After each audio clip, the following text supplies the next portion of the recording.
there any impatient people in this room? Like, here's how I notice their impatience, right? One. Like, chill out.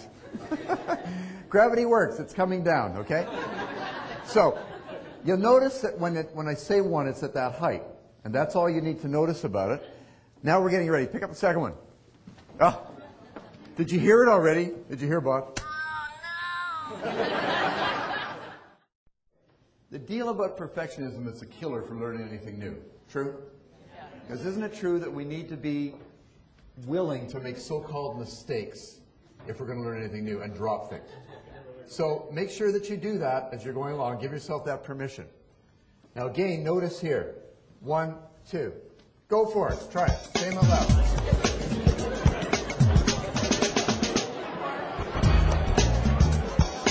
Anybody else not have a partner? No partner?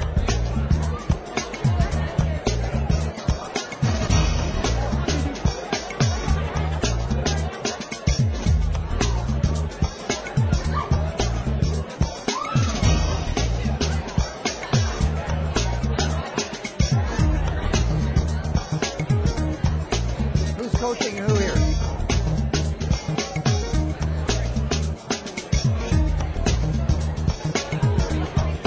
Okay, switch around.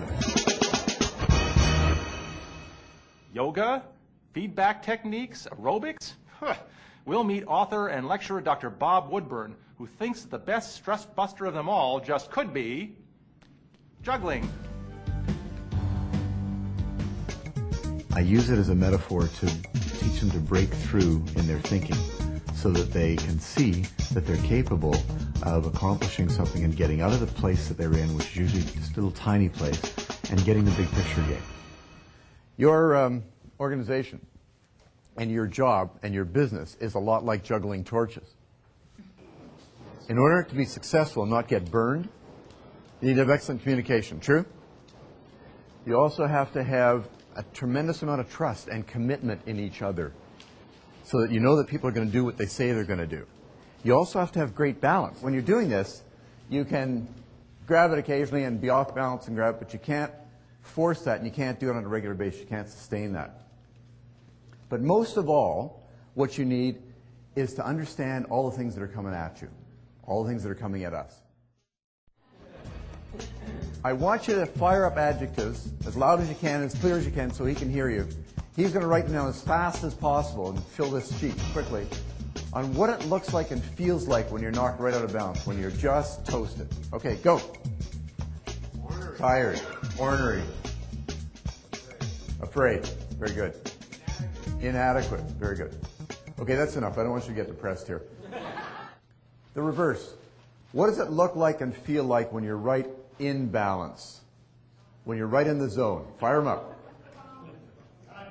Calm. Not guilty, yes. This is the place of fun.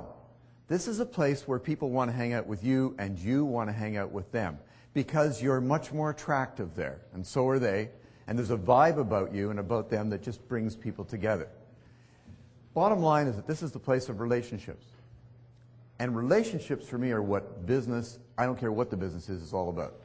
It's what makes you successful. If you got great relationships, things get easy. Now the fact is that it may come and go 20 times a day or 50 times a day or 100 times a day or 10 times a day, and you get better at it. What we're after here is to notice when we're out quicker and get back in sooner. And if you're going for a 10, then you can say, oh, okay, I'm a 2. Be good if I get back up to a 6 or 7, maybe even a 10 later today. What I'm after is to prevent us from doing this. Wham! We're out of balance. Knocked out. Oh, I'm back in balance. Bang! It's a yo-yo effect, right? I'm actually trying very hard to make sure that people stay up here where it's fun to surf, up on the edge of balance, where you go out less, you don't go out for as long, and you get back in sooner. If you're not getting the results that you want in every area of your life, I guarantee it's because the intention actually is off. You set it, but then it gets little bites out of it, right? And it's all of a sudden looking not like the intention you had before. It actually doesn't have the power that you can give to it. You have to reset that intention, that compass, if you like, many times often during a day. And then it'll get better, and all of a sudden it will fall into place and it will happen. How many of you take work home with you?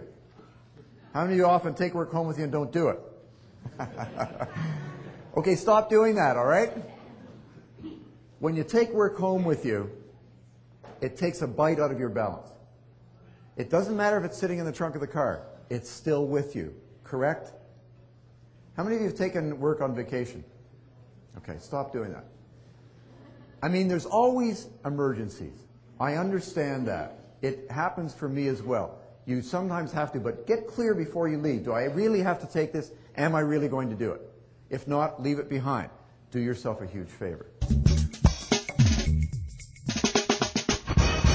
How many of you are going to go shopping for groceries in the next week? Okay? So here's what I want you to do. I want you to practice juggling so you can do 6 throws. At least 6 throws. That's all. When you're checking out at the counter, I want you to take 3 oranges or 3 apples with you. Get the picture? And as you start to juggle, the checkout person is checking you out. Notice the look on their face. It'll be either abject terror or a smile will cross their face. And as Victor Borge so beautifully put it, that's the shortest distance between 2 people. Do that for about 3 weeks in a row.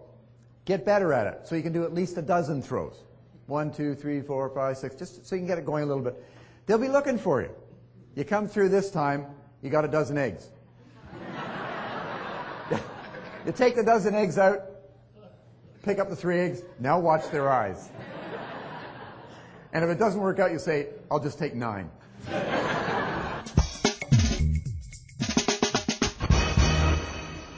And finally, I want you to inspire yourself first. And take it on as a task to inspire each other. I wish you well in the rest of the day, in the rest of this conference, and the rest of your year, and happy juggling. Thank you very much.